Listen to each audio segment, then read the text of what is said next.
그죠? 좁은이라는 것이 뭐냐면 차르는 차데레시. 그러면 차데라는 게 십자가 나무라 했죠. 그죠? 십자가 나무에서 예수님이 돌아가심으로 책임지는 것을 차데라고 얘기를 해요. 그러면 세상에서는 어떤 것도 모든 것, 그렇죠? 사람을 포함한 모든 것을 책임질 자는 하나도 없어요. 또 문제만 터지면 다 핑계를 대죠. 그죠? 그런데 예수님만큼은 다 책임진다라고 얘기를 해줘요. 그 다음에 우리 주님께서 그 다음에 주시는 것이 영이라는 머리를 우리에게 선물로 주는 거예요. 그걸 좁은 문이라고 얘기해 주는 거예요. 그럼 문이라는 건 무엇입니까? 페타예요. 입이 열린 상태를 말하는 거예요. 문이. 그래서 입에도 문이 있고 눈에도 문이 있죠. 그죠? 그래서 눈도 감으면 안 보여요. 입도 닫으면 말을 못해요. 똑같아요. 입이 열렸다라는 것은 진리를 알았다라는 거예요. 왜? 성령으로. 그렇죠? 그리스도가 내 머리가 되니까 입이 열려. 그 다음에 뭘 증거하죠? 십자가의 복음만 증거하는 거예요. 타보. 그 다음에 뭐죠? 베타흐, 헤트. 그리스도의 생명의 영으로 영원한 예루살렘 성전이 되는 거예요. 그걸 좁은 문 이렇게 얘기해 주는 거예요. 그러면 잘 생각해 보셔야 됩니다. 좁은 문이라는 것은 절대 예수님 외에는 갈 사람은 없어요. 그렇죠? 수많은 종교인들이 수많은 진리를 찾는 자들이 자기 노력하고 고행하고 금식하지만 절대적으로 좁은 문, 좁은 길로 간 자들은 단 하나도 없다라는 거예요. 오직 예수 앞에서만 그 십자가의 좁은 길, 좁은 문으로 들어간 것인 줄 믿습니다.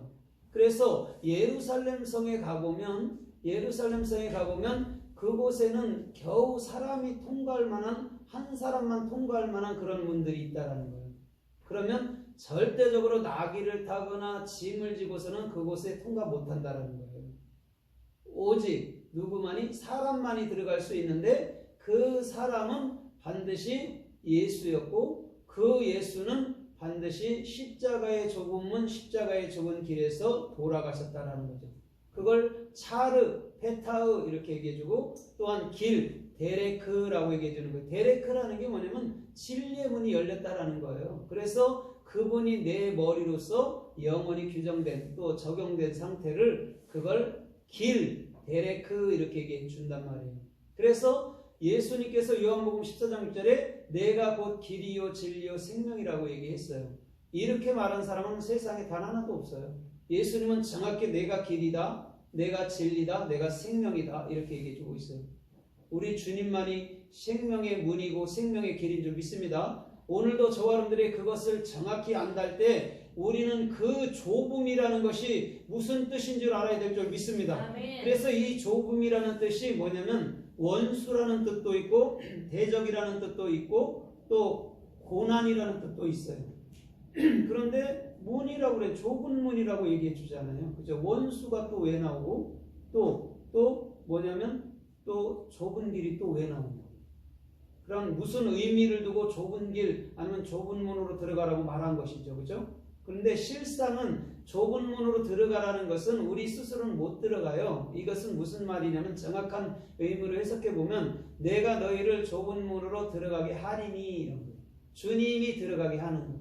그렇지 않으면 우리는 단 하나도 좁음을 알지 못할 줄 믿습니다. 아멘. 그런데 바리새인들이 그 좁은 길로 우리를 인도하고 있잖아요. 어떻게? 바르게 살아, 착하게 살아, 주일날 예배 잘 지켜 이런 걸로 좁은 길로 인도해요. 그런데 그런다 해도 결단코 좁은 문으로 들어갈 자는 하나도 없어요. 오늘 좁은 문으로 들어가는 것은 예수님께서 십자가 짐으로 좁은 문이 열린 것인 줄 믿습니다. 아멘. 그래서 들어간다 할 때가 보예요. 보. 저 창세기 6장에 노아가 방주를 만들고 방주 안으로 들어갈 때가 보예요. 보. 보는 베이트예요. 그럼 여러분들 보세요. 오늘 예수님은 정확히 좁은 문이 돼서 우리 안으로 들어오시는 분인 줄 믿습니다. 아멘. 오늘 그것을 얘기해 주는 거예요. 그러면 성경에서 좁은 문을 어떻게 썼나 우리가 좀 살펴보도록 하겠습니다. 요한복음 10장에 보면 나는 양의 문이다 라고 예수님은 스스로 말씀해줘요. 페타흐다 이렇게 얘기해 준단 말이에요. 그러면서 참으로 나로 말미암지 않고서는 결단코 내 문으로 들어올 때 나로 말미암지 않고서는 강도여 절도다라고 얘기해 줬어요. 나보다 빠르게 온 것도 강도여 절도다라고 얘기해 줬어요. 여러분 예수님보다 빠른 것이 뭐죠? 율법이죠. 그죠? 율법이 뭐죠? 바리새인 서기관들이고 우리 안에 있는 내가 이렇게 행해야지 착하게 살아야지 하는 그 말이란 말이에요. 그것이 강도고 절도라는 거예요. 그러나 그 강도가 절도가 십자가에서 달려 돌아가신다면 내 자아가 십자가에 죽는다면 우리는 그 좁은 문으로 들락달락 하면서 오늘도 참된 양식, 참된 하나님의 말씀을 먹을 수 있는 삶의 축복이 있을 줄 믿습니다. 아멘. 그러면서 이렇게 말해요. 나는 선한 목자다. 선한 목자는 양을 위해서 목숨을 버린다라고 얘기해 주는 거예요. 그게 좁은 문이라는 거예요.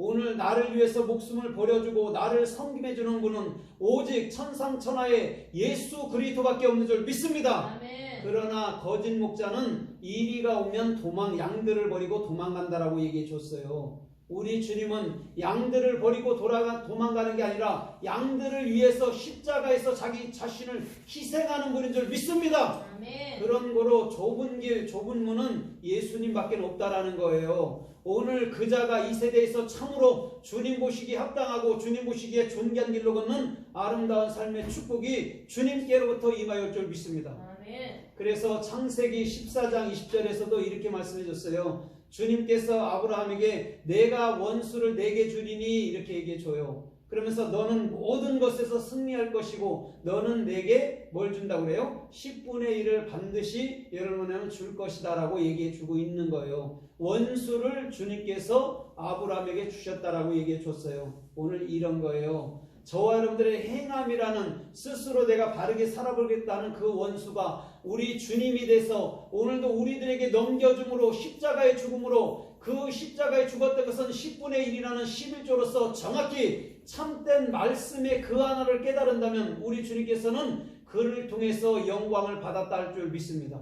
아멘. 주님의 말씀을 깨우칠 수 있는 것은요 예수님의 십자가 죽음이에요. 그 죽음이 반드시 우리 안에 영으로 형성되는데 그 영으로 형성될 때에 우리가 참으로 원수라는 게 나였구나, 원수라는 게 내 집안에 있었구나, 원수라는 게 내 생각이었구나를 정확히 알게 된다면 십자가로 내 생각을 내려놔야 될 줄 믿습니다. 아멘. 오늘 그자가 정확히 11조에 대한 의미를 안 것이란 말이에요. 오늘도 우리 주님은 11조의 대표가 돼서 우리를 위해서 끊임없이 저와 여러분들의 삶에 통치해 주시는 의의 길로 인도해 주시는 놀라운 삶의 축복이 주님께로부터 임하여 줄 믿습니다. 아멘.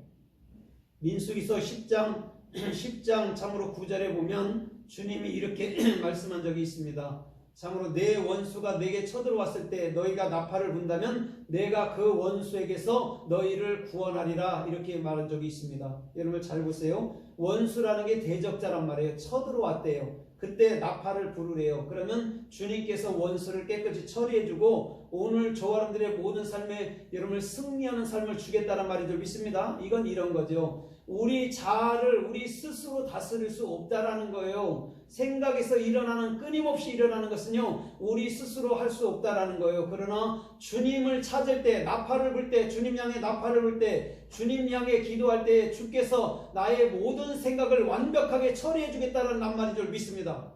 그것이 여러분 뭐냐면 원수라는 거예요. 그게 좁음이라는 거예요. 그런데 바리새인들은요 그 좁음을 알지 못해서 내가 얼마나 착한데, 내가 얼마나 거룩한데, 내가 얼마나 바른 말하는데 이렇게 나가는 거예요. 근데 주님은 그것을 십자가의 대표로 우리를 위해서 돌아가신 분인 줄 믿습니다. 아멘. 그러면 바리새인 서기관들이 있을 리가 없지요. 주님께서 나의 전문데 내가 있어요 할 수 있냐고요. 주님이 다 한 것인 줄 믿습니다. 이것을 정확히 역점두지 아니하면 모든 것 해놓고도 다 내가 취함으로 우리는 강도가 되고 절도가 될 수밖에 없다라는 거예요. 주님은 절대적으로 저와 여러분들의 삶들을 통해서 스스로 무엇을 했다 하지 않을 줄 믿습니다. 그런 거로 끊임없이 주님께 맡기세요. 내일에 대한 것은요 두려움으로 다가올 수밖에 없어요. 그런데 분명한 것은 이 한날을 산다면 내일의 두려움은 우리에게 축복으로 바뀌어질 줄 믿습니다. 내일의 두려움은 축복으로 바꿔내야 돼요. 안 믿는 이순신도 하는데 왜 믿는 사람들이 그걸 못하고 맨날 부딪힘으로 쓰러지냐고. 이길 수 있는 힘이 주께로 온다니까요. 우리는 매일의 삶이 도전인 거예요. 이 사람은 괜찮겠지? 안 해요. 그 사람이 나를 오히려 모를 수 있어요. 그런데 끊임없이 나의 생각을 내려놓고 주님을 바라보면 우리 주님께서는 그곳에서도 일할 줄 믿습니다. 그러면 그 훈련은 내게 다 열매로 다가오는 거예요. 그걸 알게 될 때 감사가 되는 거예요. 그래서 세상의 화려함에 눈을 돌리면 그것으로 인해서 내가 그거에 취해서 죽는 것이고, 내가 주님께 눈을 돌리면 세상의 것들은 여러분들 주님 은혜 가운데 통치가 되는 거예요. 그래서 민수기서 22장 26절에 보면 참으로 발람이 참